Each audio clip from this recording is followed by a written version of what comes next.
Hello, and welcome to the Stacking Dinger Show, or Untitled Show. I'm not sure what we're going with yet, but this is an initial launch show of a new show. I'm going to say show in the introduction a bunch of times, uh, in coordination with the website that we've put together, stackingdingers.com.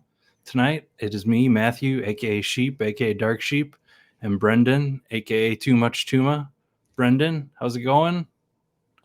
Hell yeah, man. This is going to be great.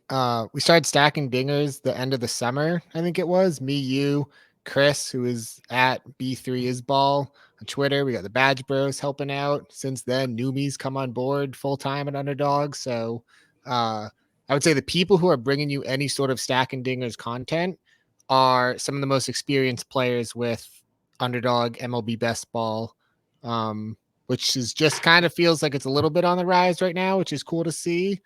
And there's a lot of people out there who have really strong baseball knowledge about players and fantasy baseball and all that. And then there are a lot of people who have strong knowledge about how best ball works, specifically on Underdog. And I think one of our kind of missions is to blend those together and, just kind of help people navigate this new game, because we think that there are some really big edges in it right now.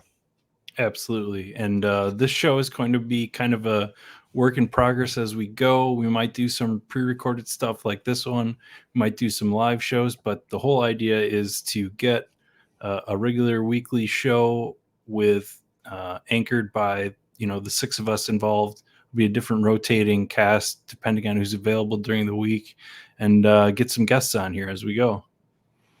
Yeah, absolutely. Like you said, this is, we're starting this out. I think there's a lot of excitement just to get this going. I know I'm not at my normal home setup tonight and everything, but we didn't want to wait any longer. We just wanted to get going. The bullpen, it's almost 10% full. I just looked before we hopped on and got started, which is kind of crazy because this time last year we didn't even have a bullpen. Yeah, we were. I was still focusing on football, and I was pretty happy. I didn't think I was ready to get back into baseball, but I was happy that it dropped because I could stop losing money on football. So yeah, tonight our main focus is just to kind of get an initial gut feeling of this first few weeks of drafting, looking at mostly the top 100 players. We're not really going to be doing any deep dives on those 20th round picks or anything like that.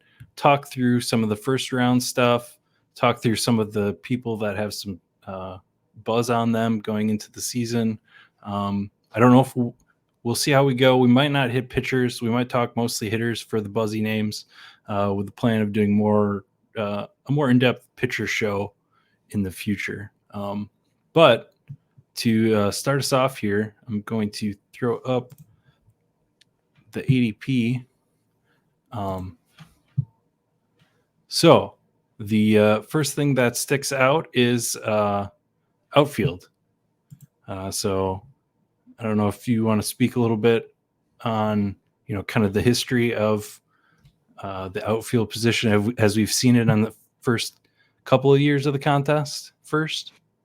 For sure. Yeah. So I think anyone who's going to enter an Underdog draft right now, you're going to see it's like all outfielders basically to kick off drafts if you're looking by ADP. One thing that we figured out, pretty quickly in the couple of years of this contest is that outfield is just so much more shallow than infield.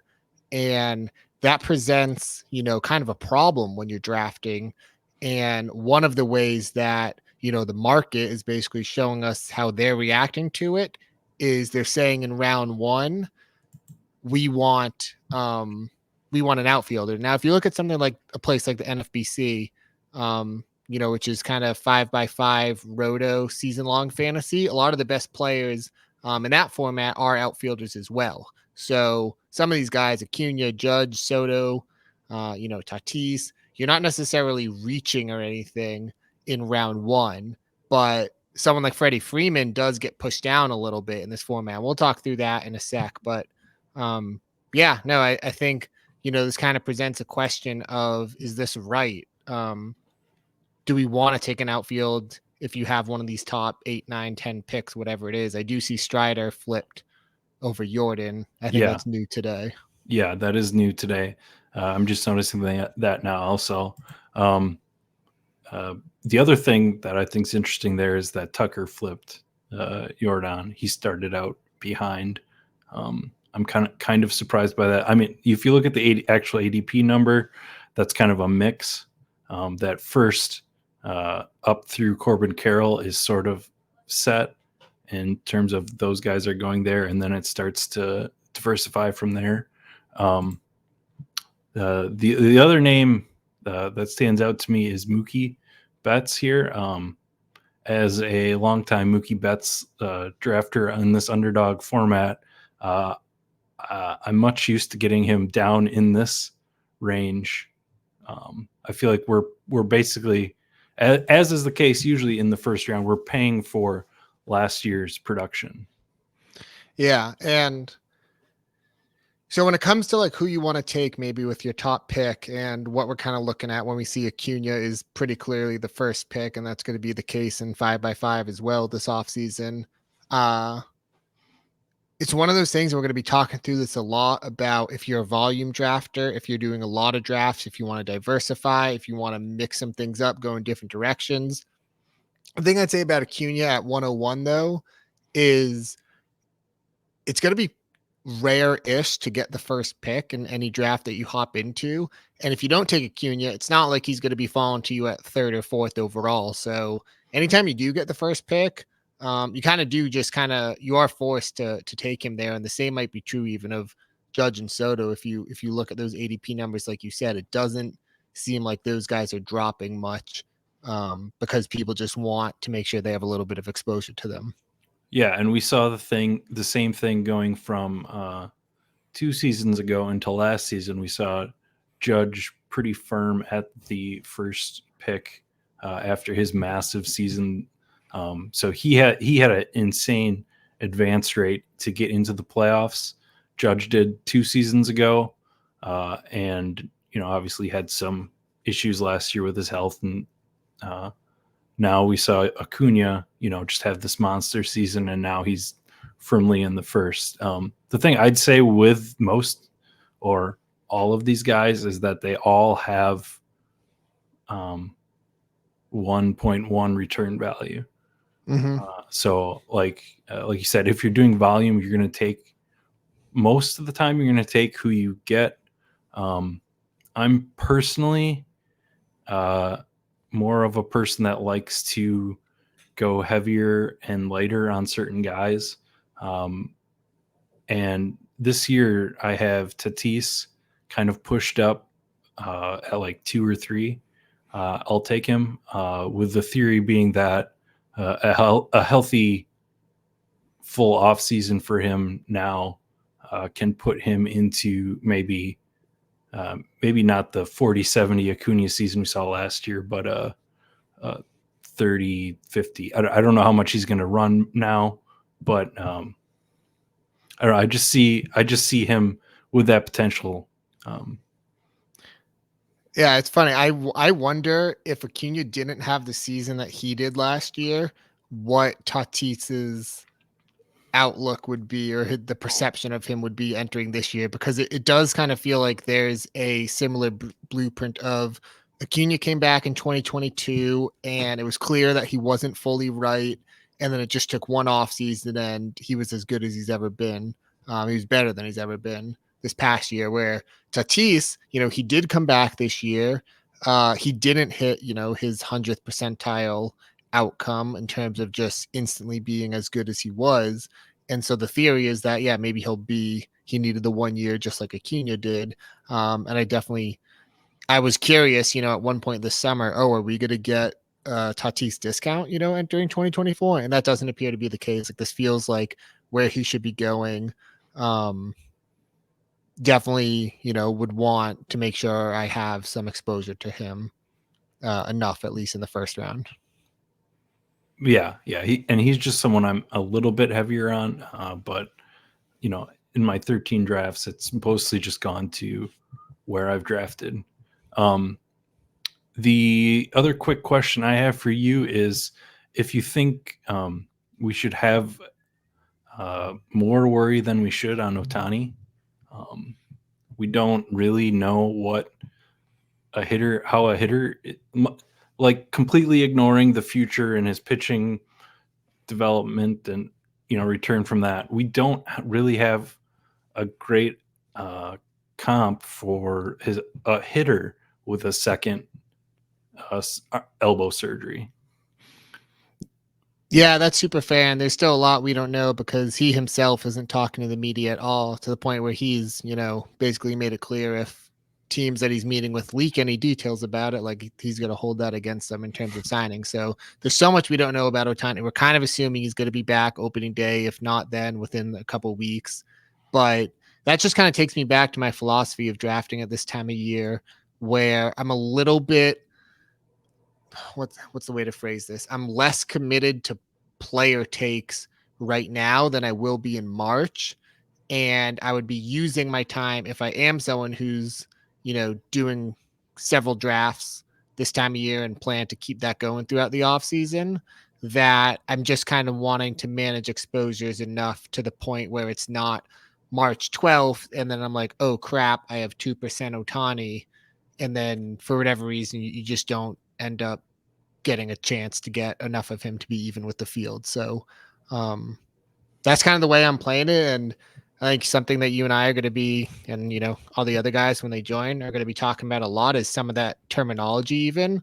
And because this might be new for some people who are talking about managing portfolios and exposure, and the ADP is going to change throughout the offseason and all that stuff. So that's my philosophy on it. But like, I do like your view too of, hey, I'm just going on Tatis early now, and you could be overexposed to Tatis, and that could obviously work out incredibly well and would come with higher upside or a higher payout. Yeah, and the last 2 years, it's usually been Mookie and Yordan, which is a good transition here into Yordan Alvarez.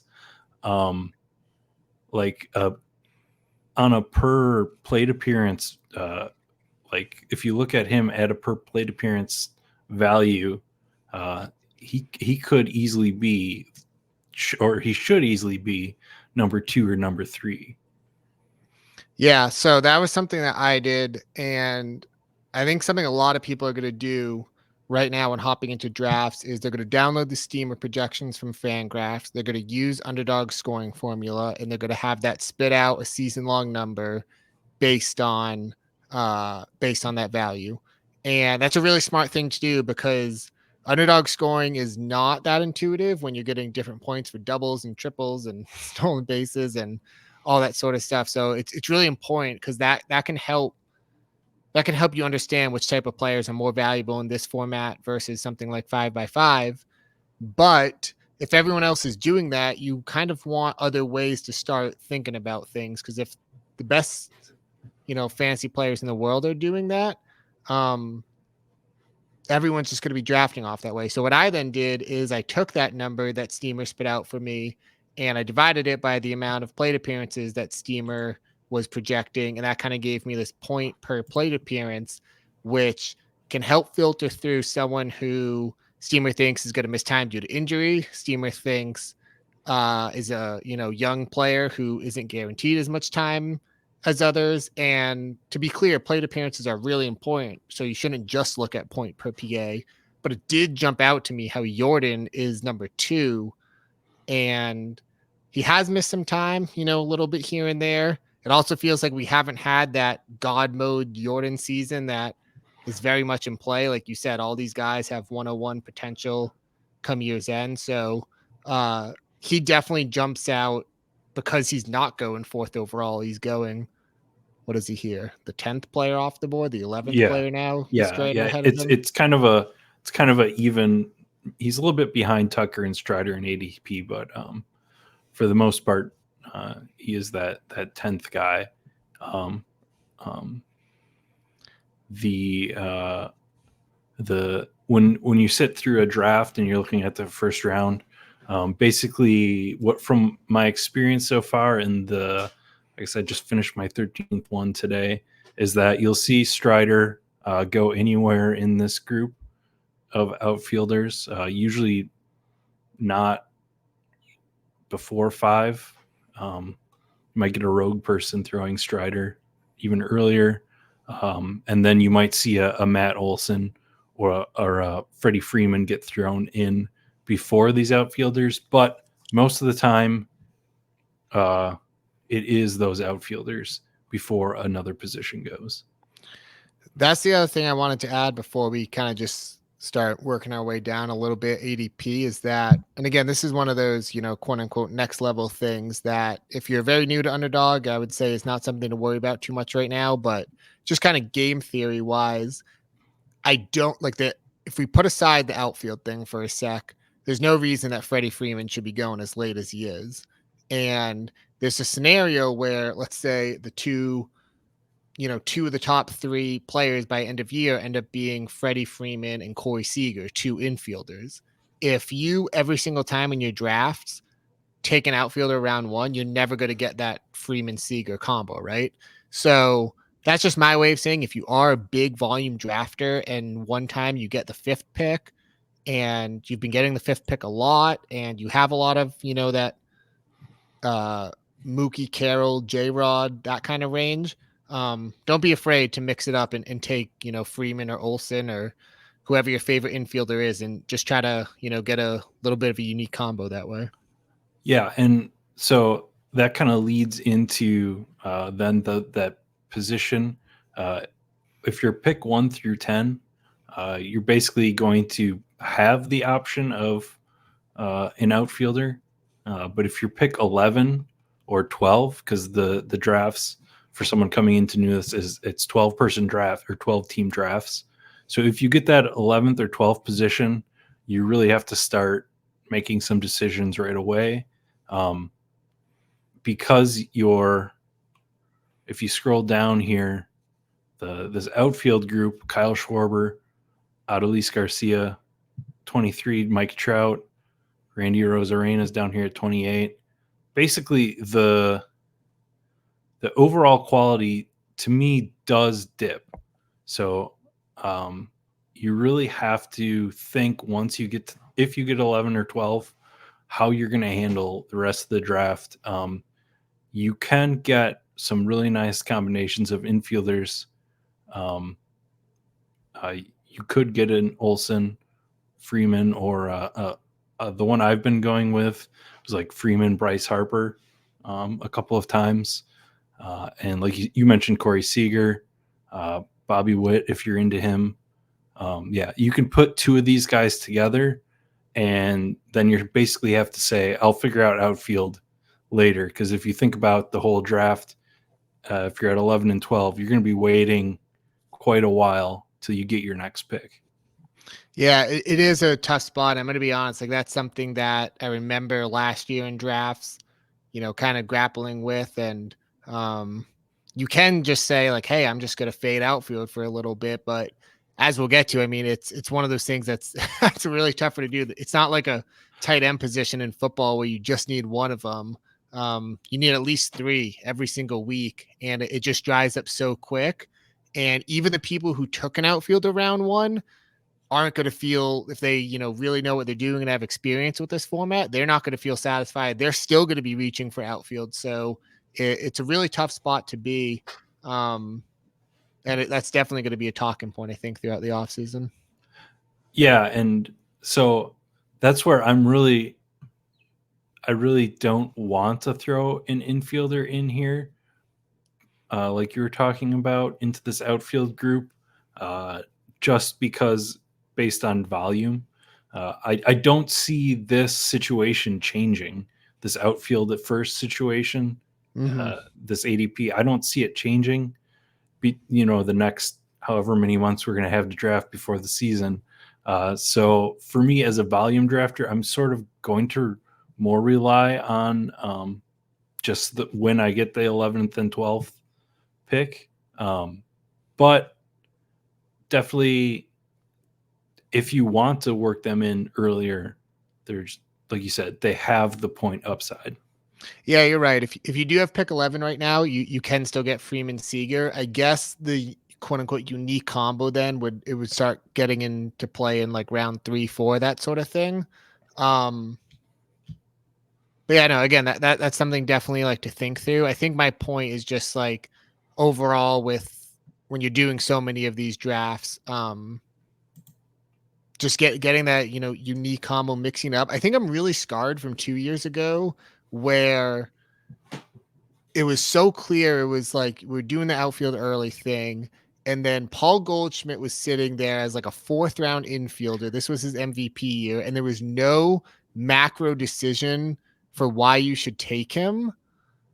But he was he was the second best pick that year after Aaron Judge, regardless of where you chose him. So, and I mean, like, I wouldn't be surprised if Freddie Freeman's the highest scoring player. So, I guess And that's always on my mind, and that's just something I'm thinking through.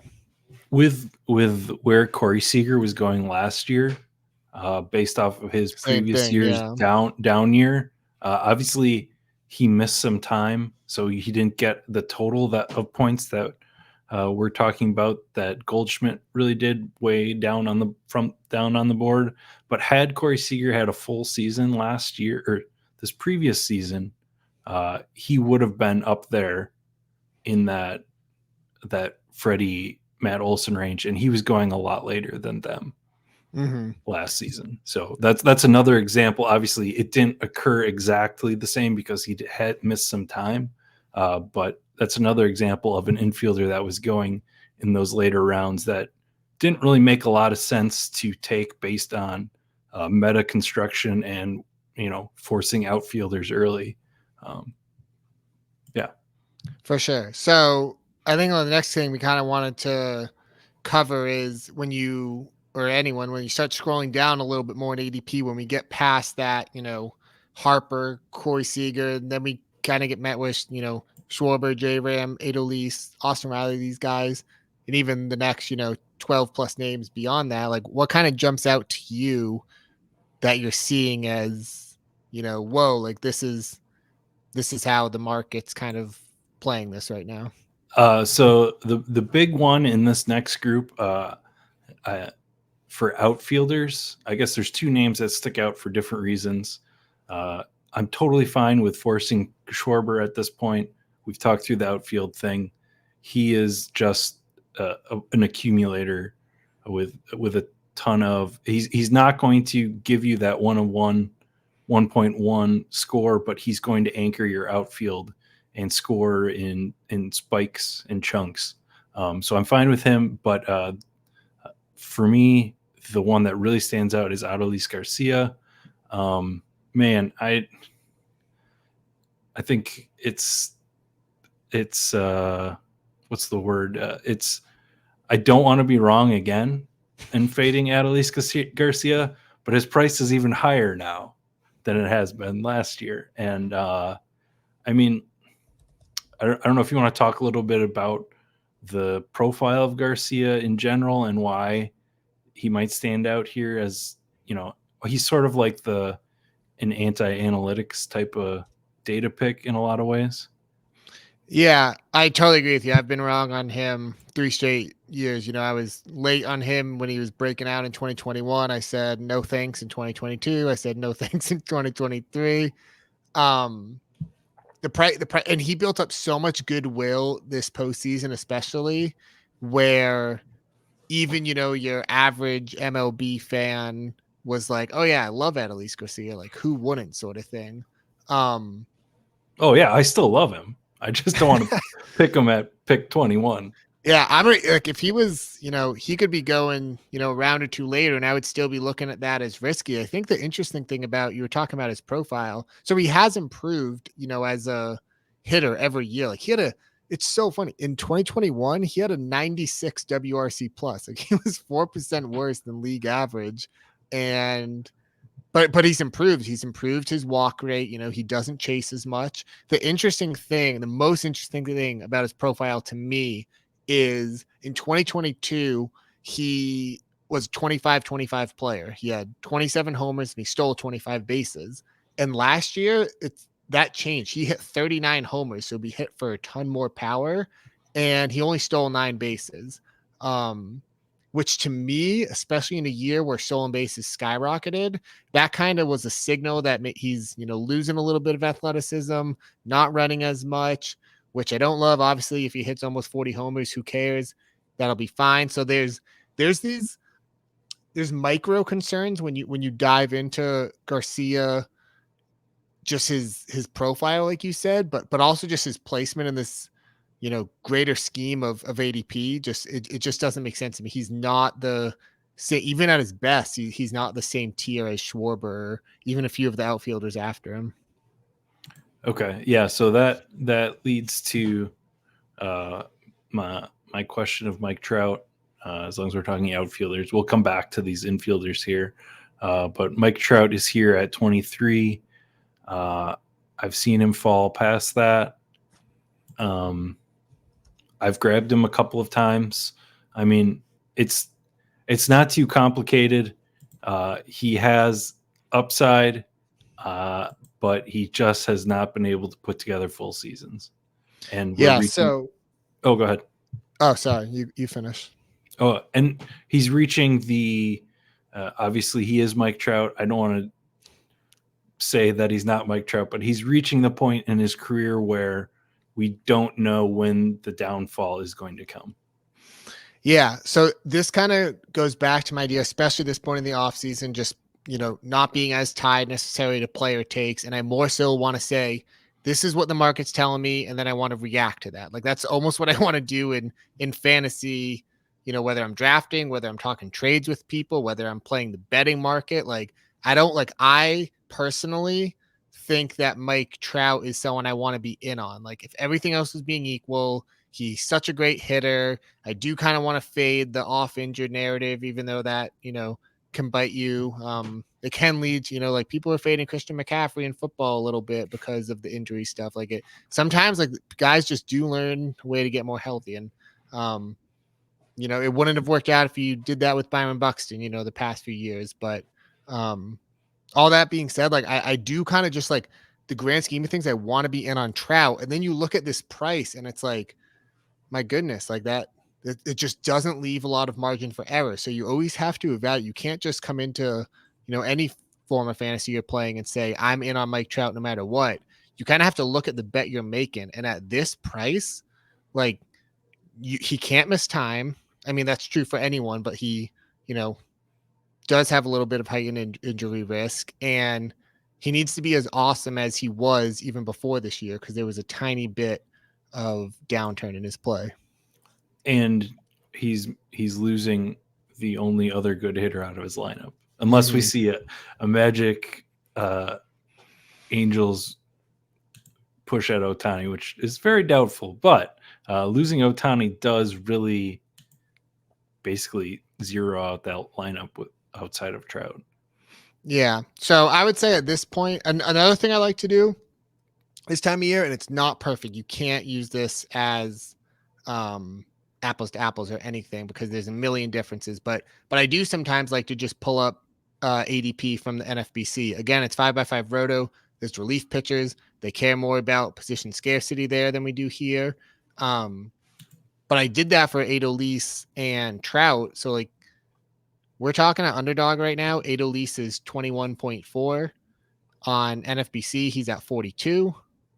Mike Trout, 23.2. On Underdog. On NFBC, he's down to 66. So, wow. Okay. Again, that's not like the end all be all. That doesn't mean you can't take him there. It's just a way for me to kind of see how other serious fantasy baseball players are viewing him at this stage in the offseason. Okay. Just let's just keep going on outfield a little bit here, and we'll come back and we'll hit the other positions in this top like 40 group. So as we go past Trout, we get Randy Arozarena going about where he went last year. We get Luis Robert, Michael Harris, and Christian Yelich, and Brian Reynolds there at the end here. I'm going to filter it by outfield here. Scroll back up to this group. This Randy Arozarena through Brian Reynolds group. I think, personally, I think this group, I kind of have Michael Harris behind this group, and then everyone else is sort of a chunk. Maybe Brian Reynolds too, but as far as potential outputs for the season, I see them getting there different ways, but pretty similar. Do you have anything on this group? So I was mentioning before how we have this problem, right? And the problem is, how do you get enough outfield firepower? There's different ways to approach it. You can take one around one. You can look very late in the draft, see if there's any upside, rookies, guys who might break out. And then you can kind of just go through ADP and try to spot this guy for whatever reason, whether it's, due to a projection or due to where he started out in ADP or due to inexperience, he's just misplaced. And when I do that in the early rounds, there were two names that jumped out to me. Luis Robert, who I think we might have a little bit of disagreement on, and then Yelich. And I'll start with Yelich just because I don't think we're gonna go back and forth as much on him. But again, when you just use like the steamer projection, he comes out so favorably over a season-long basis. He actually comes out ahead of Robert, ahead of Michael Harris, ahead of Adolis, ahead of Arozarena. A big part of that is plate appearances. They do project him for a lot of plate appearances, but that's fair. He hits towards the top of the order, and he's managing a little bit of injuries, but he's also a really good player for the format because he walks a lot, and the way he scores points, it just works well for Underdog. So he's one where he just feels mispriced, and he's not like a sexy pick, you know what I mean? Like, whereas Robert, will get to him in a sec, like you feel like, you fist bump after taking him. But Yelich, if you can get him as your second outfield, like that's really strong to me. Yeah. I've started some teams with him as my first outfielder. That works too. Yeah. Being on that 11-12. So getting those two elite infielders and Yelich as your first outfielder. Like you said, he's more of an accumulator than a spike and chunk scorer. Mm-hmm. So if you're really thinking through your outfield overall, maybe you're taking different guys with him later. You're taking a Marcell Ozuna, where you would take over like a Stephen Kwan. And that's personally how I like to sometimes build outfields, is to kind of put those different archetype guys together. But yeah, Yelich was one of my highest owned guys last year. He's going to be one of my highest owned, and not just. But some of it is homerism because I see the daily contributions from him, being a Brewers fan, whereas other people see the downturn in production from his super high level seasons. Yeah. So again, like that's one where I just don't think we're gonna, come March, I don't think that price is gonna be there. And like you said, like he can be kind of, a cheap outfield one, but if I did get one of the top outfielders with my first pick and then got him as my second outfielder, I would reach, where he is in ADP right now, because again, I just don't think that price is going to last. And you're just at such an advantage with, if you have like Mookie and Yelich as your top two outfielders, like that's a huge edge over the rest of your league mates. Yeah. So the other guy you said was Luis Robert. And this is, I kind of put down on our little rundown sheet that I'm kind of fading him, but it's mostly silly. I've just never been a huge fan, not even a fan, because he is fun to watch. I just never. Maybe I'm being thrown off by the injuries of previous seasons, and we see this last season where he really put together. I just never felt him as, and this could be White Sox bias too, just being on the White Sox and getting burned by like the whole entire team except for him last year. And so it might just be a mental block for me. So I will be happy to have you convince me otherwise. So I might be misremembering, but he either got off to a slow start or was banged up at some point early in the season. I remember updating my dynasty ranks in around May or something, and just being like, I am done with him and Eloy. Like it was just one thing after another, and the White Sox season was over. And I think Robert's second half is one of those things that, because the White Sox were so unwatchable and people started moving over to football and all that sort of stuff, it kind of went unnoticed that it's not just that he got hot. If you look at, again, one of those rolling graphs on Fangraphs, his pull rate really dramatically increased. And this is still a young player. He's still in his prime. Let me pull up. This was his age 25 season. So I'm more willing to buy into him changing a little bit as a hitter. Obviously, we know pulling the ball is really good for power. His all his power numbers, his ISO, his slugging percentage, his raw home run total. He hit 38 homers last year. That's really, really good. And so it's a little bit of a micro take of, I'm kind of betting on that pull rate sticking and him continuing that trend. I'm also betting on the health. But then the other thing I wanted to add about him is, we're looking for these spots where we can crush outfield, right? Like, this is not a $1,500 main event where if Luis Robert screws you over with an early pick, like, you're just done. Like, we want, like, this team that you draft right now, it's the bullpen. It's only $5, but eventually when we get to the dinger, it's going to be $10, but you're going to need to be beating a lot of other teams. So I'm not necessarily advocating for every pick in your draft to sell out for upside, but I am advocating for, there are certain spots where it wouldn't shock me if this time next year, Luis Robert was being drafted in the first round on Underdog when you factor in the outfield eligibility. And I just at least want, whereas I don't feel like Adolis has that sort of upside, kind of given his age and parts of his profile, and also the price. Like, we're getting Robert cheaper right now. He's just someone to me who could crush ADP, even though he's going, early-ish.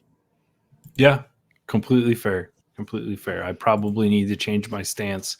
And actually, the mentioning the two guys together, Eloy and Robert, as you did, I sort of put, some of that disappointment of Eloy together with him. So I definitely, I do think it's a bias on my part.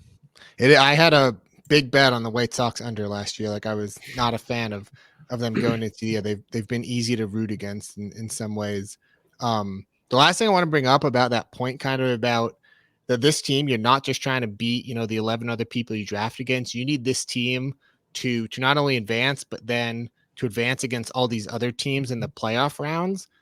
I think I'm comfortable using a lot of football analogies here, because I think there are people who are being exposed to Underdog baseball for the first time, but might have some football background. And what kind of stuck out to me this past football season was, all offseason, early in the NFL offseason, people were talking a lot about upside. Guys like some of those running backs, Brees Hall, Travis Etienne, who were kind of going in the middle rounds, maybe had some red flags, but there's also parts of the profile where they could be a top 5 running back. And once August came around and more season-long players came into the mix, it felt like there was a little bit more trepidation where, hey, I'm used to only having my one league. I don't know if I want to risk it all on Brees Hall in round 3. And that just kind of stuck out to me, where the people who were drafting all offseason really understood that, not that it doesn't matter if this team doesn't work out, but you really do. You want to make a super team every chance you can get. And there are certain spots in the draft where it's worth reaching on a little bit of a riskier player. Again, you can't do it with every pick, but that was just something that I kind of learned from NFL this past season. Yeah. My personal NFL sort of philosophy is a bit different than MLB in that I do take on rookies for those upside reasons in NFL more so than football. But the theory is the same. You want to build those super teams, and you want to build You don't need to beat ADP at every draft pick, but you want a guy at each position that smashes ADP. I'm just thinking of this like in real time right now, and you tell me if I'm crazy. But if we're talking about trying to get like unique a little bit, I wouldn't mind a team right now that I'm trying to think how possible this is. I think it's possible if you can try to come away with like one of the first outfielders, Robert and Yelich, and then you say to yourself, you're going to build insane depth in the infield, do the normal thing at starting pitcher. I mean, like there's a chance like nobody else has that outfield by the time you get to the semis or the finals. We're going full off board here, but I'll throw out a draft here. Sorry if we're doxing anybody in this draft or giving away their secret draft picks, but yeah. So you would have to take Robert. Let's see, it's going to be hard to get Robert and Yelich to go. You would have to take one in the second round. Yeah, that makes it tougher. But those are just the kind of things that like I want to have to talk myself out of something like that. You know what I mean? And you could do it. There's no reason you can't do that. I think you're giving up that first and second tier of infielder if you're doing it. But if you're going to, come up with a strategy after that, you can definitely move one of those guys into the second round and build that elite 3-player outfield. So, yeah. So I've kind of been vocal against, Adolis a little bit here. Maybe a little bit of Trout is there, and maybe a little bit against Robert. Is there anyone you're seeing kind of in the first, let's say 4 rounds, who is just someone you're not even considering clicking right now? Outfield or just overall? Overall, like anyone in the first 4 rounds. Yeah. So we can get into a whole pitcher discussion, but personally, I'm out on pitcher in the first 2 rounds, just like I am normally, outside of maybe a stab at Strider and Cole here or there. But I think more accurately, Gaussman and Snell, I have a hard time picking at ADP. And I have Burns back here with a group of pitchers like Gallen, Wheeler, and Castillo personally. But I can see taking him. But of the pitchers, it's Gaussman, it's Snell, and then the other person that right on the edge, which opens up a different can of worms other than pitching strategy, is Elly de la Cruz that I'm having a tough time clicking on. So, yeah, I kind of agree. We could do a whole episode on pitching, and I have some strong thoughts about the state of pitching in MLB right now, and I do find it really interesting that the market is saying we don't love. And to be clear, like there haven't been that many drafts. The default rankings that Underdog came out with are heavily influencing ADP right now. This is going to change a lot by the time we get to March. I will mention the pitching is only going to get pricier, so now's the time if you want to build some stack starting pitcher builds because that's coming no matter what people think about player takes. The pitchers are going to rise.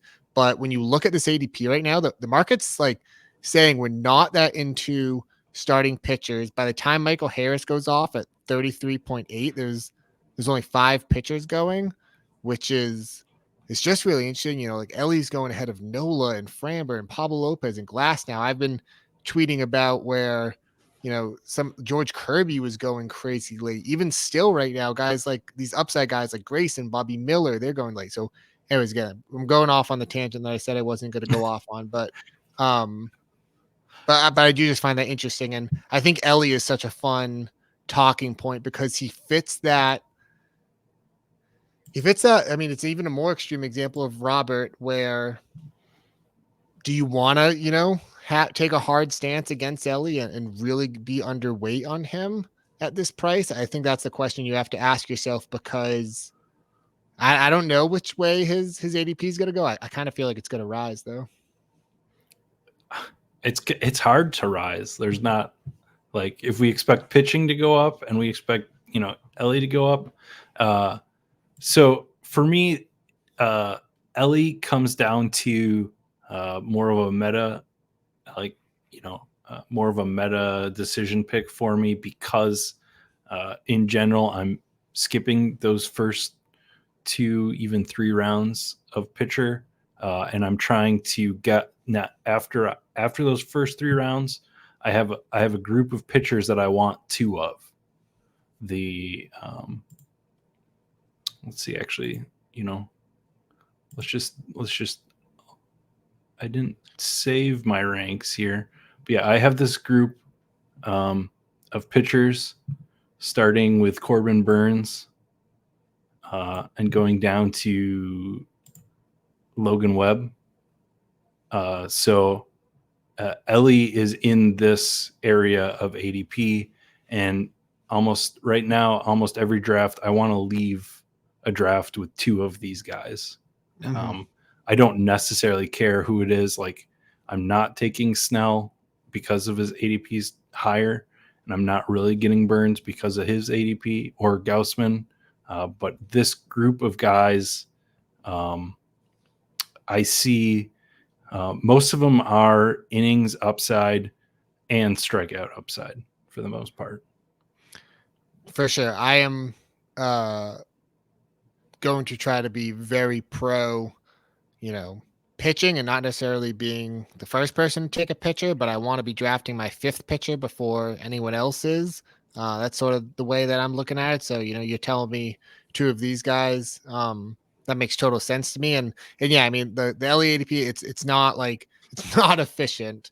So then it comes down to, am I just never going to click him? Do I want to try to be at market value and take him enough just so I don't get crushed if the breakout does happen? What I laughed at is you said it can't go much higher. And I know you meant because if we expect pitching to go up and all that sort of stuff, but we saw in the in-season contest last year, from the time Elly got called up to the time that contest closed at the All-Star break, he was a first-round pick, which was insane. And you and I, we were both very vocal against that, and that was obviously proven to be extremely correct.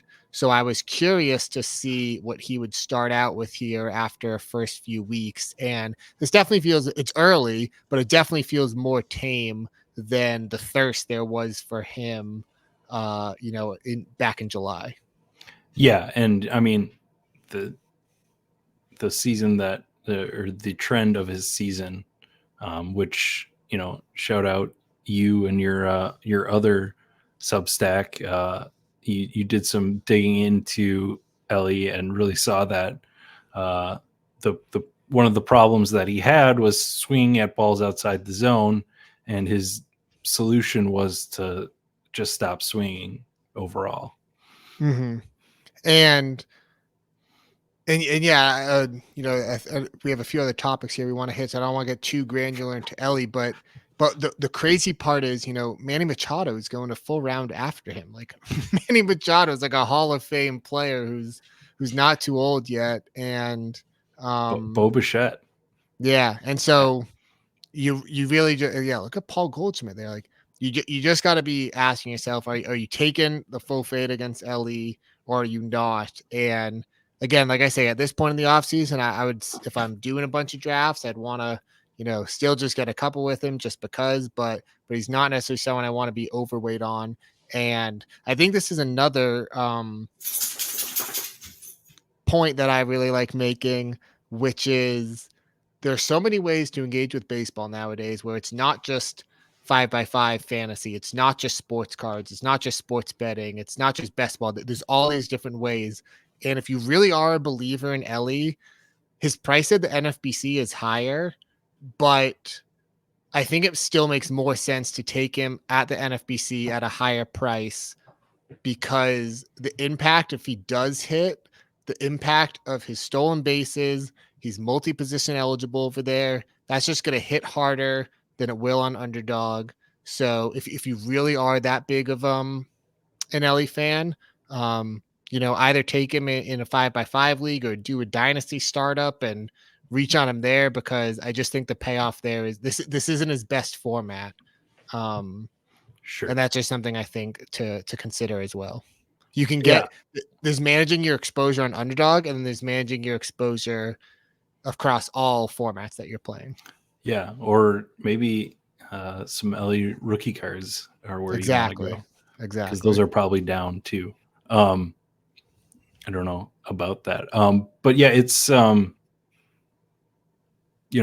after all saying that, you gotta just go back to the same point that you made about Robert, is just that he could just be an insane scorer, Yeah, even and the at other this thing cost. is this isn't something that we talk about as much in baseball, but I know this is something that you, Chris, and I talk about a lot, and we want to start bringing this into the conversation. Is this is a weekly scoring game, whereas in football that's so much more known. It's oh sure, I'll take someone like Pat Kerrane has talked about took Taekwon Thornton late, and he got me the 1 week he needed to get me because it came in the playoffs. And I think when you think of someone like Elly, he does kind of profile to be a little streaky.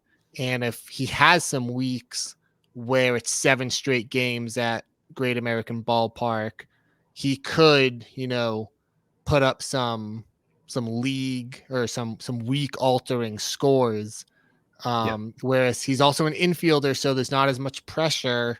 Where if you take an outfield early, you kind of need them to be hitting your lineup every single week, Hmm. where that might not be the case for Elly because there's so much infield depth in the middle of the draft. So those are kind of the other things to consider. Is Underdog, there's a season long aspect to it, of course, but unlike, again, I keep making some comparisons to Roto. It's not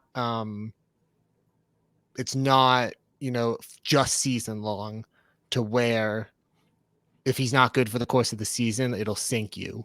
And in fact, if you can, this was the case for Julio Rodriguez this past season. He was bad enough in the regular season of Underdog scoring that not that many teams advanced with him. But then he went nuclear in August. So if you did advance to Julio team, you had this enormous leverage over the field. So again, these are just all other things to consider when if you do want to take a full fade against Elly. Yeah, and that doesn't even get into playoff weeks and talking Mm-hmm. about those, how the importance of those short week periods become later on.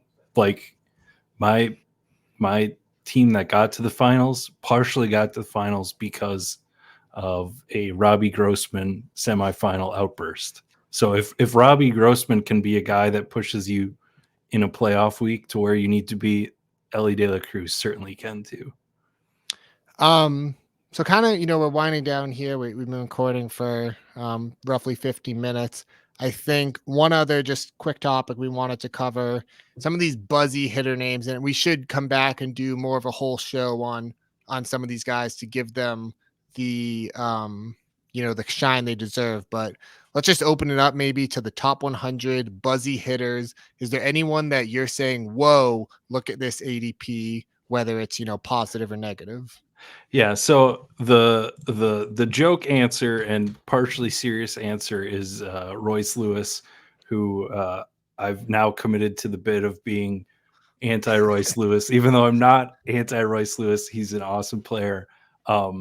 He's a guy going at at 76. He has fallen since the discussion has begun by like a round and a half, and he's getting more into a group of infielders that I like. But the with him, it mostly is that there is other infielders there that I like as much, and I have the worry of his body holding up. Mm-hmm. And obviously I'm ignoring the upside there. And I also do think that people got anchored a little bit to some overperforming numbers. Obviously he's still super young. He could still he can improve. He's in the prime of his career. So I don't want to discount him, but I also think some of the numbers people are looking at last year from him are inflated by some of the peripherals. I think it's really hard when, I mean, the time to be in on Royce was obviously this past season from a season-long aspect, whether if you drafted him and you had an IL spot and you stashed him there, or you picked him up midway through the year or whatever it was because you were getting him for free and you just got this insane production. You probably fell in love with him. And now we're having to pay a higher price. So we need to ask ourselves, is it still worth it? By this point per PA metric, whatever you want to call it, that I set up through Steamer, he comes out to the 27th best hitter. Okay. For point per PA by Steamer. And Steamer usually likes some of the young guys more than a place like the Bad X. We'll have to wait and see how he rates out there. But that's just kind of that just speaks to his talent. But like you said, that's point per PA. That doesn't include the health risk. That doesn't include what if he struggles for a little bit, the Twins bop him down in the order. All sorts of things like that. It's clear like he's not going to sustain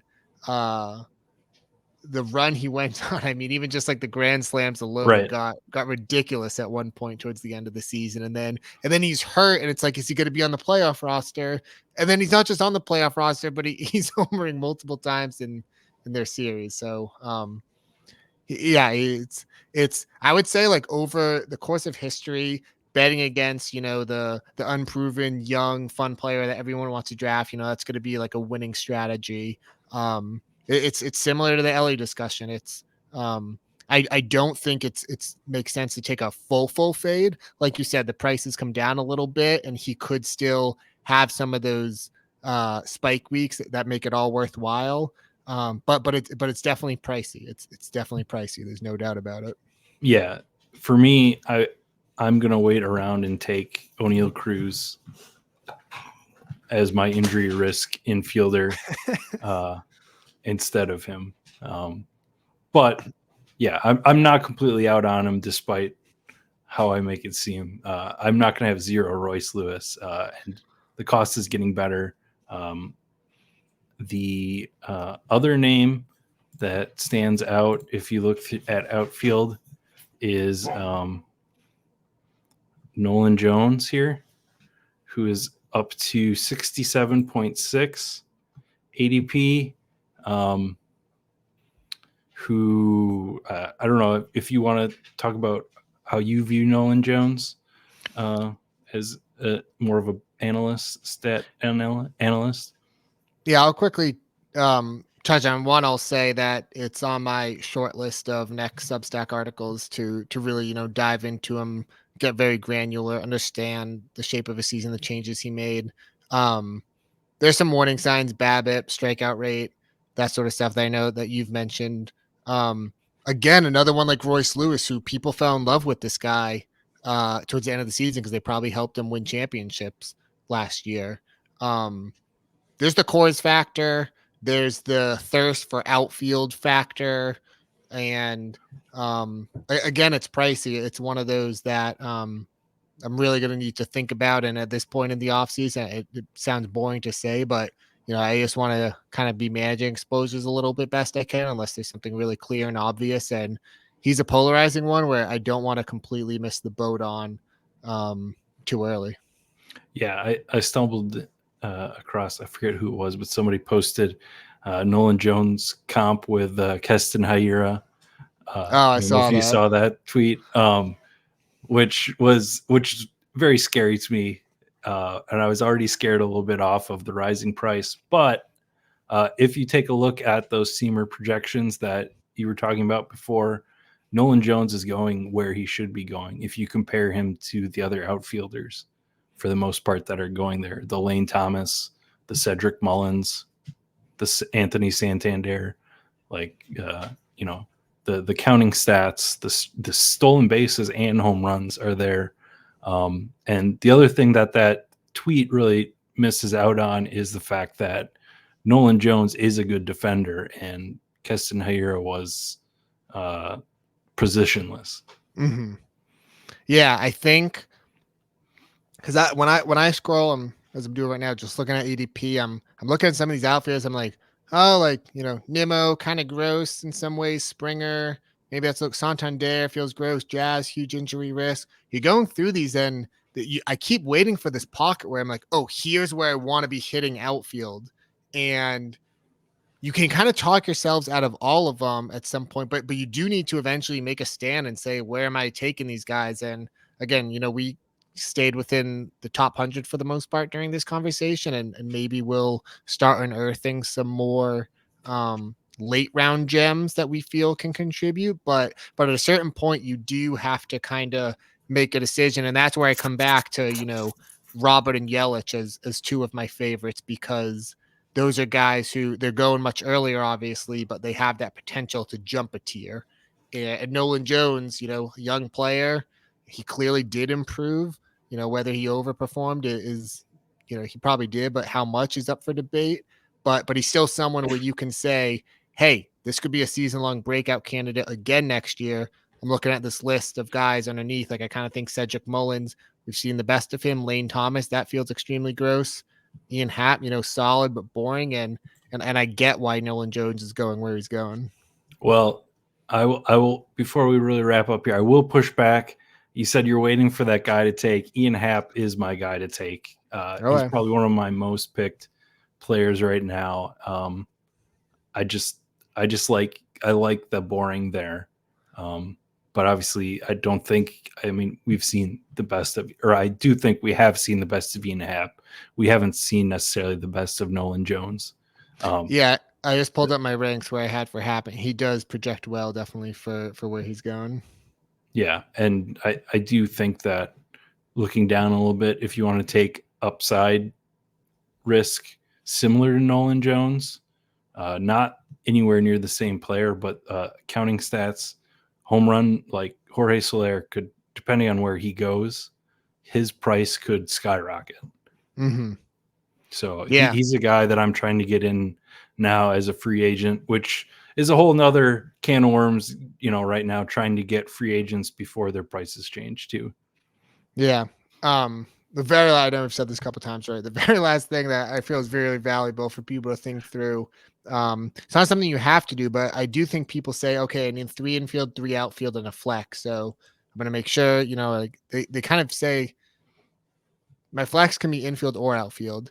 I almost like building to the point where I'm treating the third outfield as a flex, and I'm kind of telling myself that every week I just want one of my 5, 6, whatever it is, outfielders to kind of film that third spot. But I really want a strong infielder to be anchoring that flex every single week. And again, that's a discussion we'll get into another time, but it's just another way to think about this game.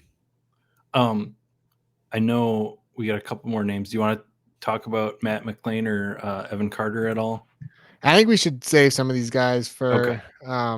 Because we're in the very best way possible. We'll be going another 20 minutes on just those guys alone, because it's really interesting how some of these young buzzy names, like someone like Elly is going crazy early, but like Matt McLean, and I mentioned it before, but like Bobby Miller is not going early, and that just kind of really shocks me. And there's an element of wanting to get in now before those ADPs might rise, but again, there's a million factors to consider, and I'm really glad we did this, because it definitely helped me to start talking through some of it. But it's also one of those things where, again, in a good way, it opened up more questions that I want to think through. Yeah. That was when I said at the beginning. I said didn't think I was ready for baseball. That was the thing. As soon as I started drafting, it was the questions that started going through my mind that I didn't have answers for. Started talking to other people, and they have more questions, and that's the thing that I think is the most fun. And now that we have this huge long draft season, we'll have some awesome discussions on here on the Stacking Dingers show. We plan on doing one of these a week. Like I said, we're going to put this out on our Stacking Dingers YouTube channel. We're going to try some live shows. Most shows are just going to be discussions like this. We're not going to be doing too many drafts. And we'll have the rest of the Stacking Dingers crew here throughout I think I counted, we're going to put maybe 17 episodes out before the season. There's 17 weeks before we begin. So we'll just, it's not that many if you really if you put a number on it like that. So yeah, we'll be here. So thank you everybody for watching. For Brendan, for me, myself, Matthew. I'm running out of words here. Thanks for watching, and we'll see you around.